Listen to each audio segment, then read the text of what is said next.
Pulmonology ఓపీకి చాలామంది దగ్గుతో పాటు తెమిడ వస్తుంది అని సిమ్టమ్‌తో వస్తారు. గల్లా అంటారు, తెమిడ అంటారు ఆర్ ఫ్లెమ్ అంటారు. ఈ ఫ్లెమ్ అనేది నార్మల్‌గా ఫిజియోలాజికల్ నార్మల్ ప్రొటెక్టివ్ మెకానిజం అండి. అంటే మన శ్వాసనాళిలో ఆర్ లంగ్స్‌లో ఏదైనా ఫారెన్ బాడీ అక్యుములేట్ అయినా or any dust particle accumulate అయినా ఆర్ ఎనీ బ్యాక్టీరియా అక్యుములేట్ అయినా ఆ తెమిడ అనేది ఆ ఫారెన్ బాడీ కానీ ఆ డస్ట్ పార్టికల్‌ని ట్రాప్ చేస్తుంది. అండ్ దగ్గడం వల్ల ఆ తెమిడ బయటికి ఆ ఫారెన్ బాడీని కానీ ఆ డస్ట్ పార్టికల్ని ఎక్స్పెల్ చేసేస్తుంది. సో ఇది ప్రొటెక్టివ్ నార్మల్ ఫిజియోలాజికల్ మెకానిజం. కానీ చాలాసార్లు ఆర్ కొన్నిసార్లు అని చెప్పుకోవచ్చు, కొన్నిసార్లు ఈ ఫిజియోలాజికల్ కాకుండా పెథలాజికల్ కూడా ఉంటుంది తెమిడ అనేది.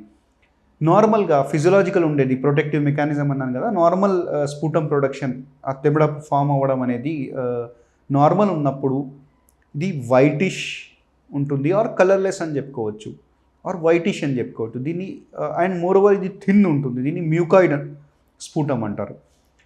ఇన్ఫెక్టివ్ ఉన్నప్పుడు కొన్ని ఇన్ఫెక్షన్స్ వల్ల తెమిడ ఫామ్ అవ్వడం ఉంటే అందులో ఎల్లో కలర్ రావడం ఆర్ క్రీమిష్ కలర్ రావడం ఆర్ గ్రీనిష్ కలర్ రావడం అనేది ఉంటుంది.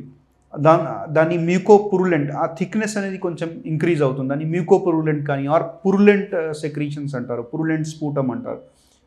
కొన్నిసార్లు ఇన్ఫెక్షన్ మరీ ఎక్కువ ఉన్నప్పుడు ఆర్ కొన్ని అనరోబిక్ బ్యాక్టీరియా అంటారు, ఆ ఇన్ఫెక్షన్స్ అట్లాంటివి ఉన్నప్పుడు ఈవెన్ ఫౌల్ స్మెల్ రావడం, వాసన రావడం తెమిడలో అనేది కూడా జరుగుతుందండి.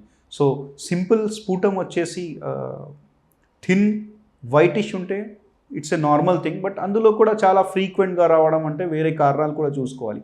కామన్ రీజన్ వచ్చేసి ఎక్కువ తెమిడ ప్రొడక్షన్ ఉంది అంటే బ్రాంకైటిస్ అంటారు. బ్రాంకైటిస్ అక్యూట్ ఉండొచ్చు ఆర్ క్రానిక్ ఉండొచ్చు. అక్యూట్ ఉన్నప్పుడు కొన్ని ఇన్ఫెక్షన్స్ వల్ల వైరల్ ఇన్ఫెక్షన్స్ కానీ కొన్ని అక్యూట్ బ్యాక్టీరియల్ ఇన్ఫెక్షన్స్ వల్ల ఉండొచ్చు.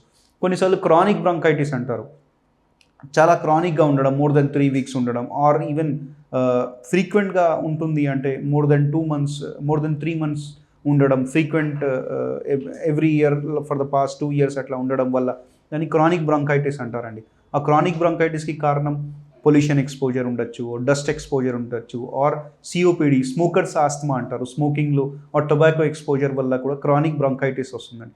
అలాగే స్ఫుటం ప్రొడక్షన్ ఇంకా purulent secretion, thick yellowish greenish secretion రావడానికి కారణం చూడాలి అంటే క్యావిటీ ఏమైనా ఫామ్ అయిందా లంగ్స్లో, అంటే టీబీకి సంబంధించిన క్యావిటీస్ కానీ ఆర్ లంగ్ యాప్సెస్లో ఉంటుందండి ఆర్ కొన్ని అనరోబిక్ అంటే ఆస్పిరేషన్ నిమోనియాస్లో కానీ నెక్రోటైజింగ్ నిమోనియాస్ అంటారు, స్వరం పట్టడం వల్ల వచ్చే నిమోనియాలో కూడా ఫౌల్ స్మెల్లింగ్, పురులెంట్ సెక్రీషన్స్ అలాంటివి ఉంటాయండి. ఇంకా కొన్ని క్యాన్సర్స్లో కూడా తెమిడ ప్రొడక్షన్ అనేది చాలా ఉంటుందండి.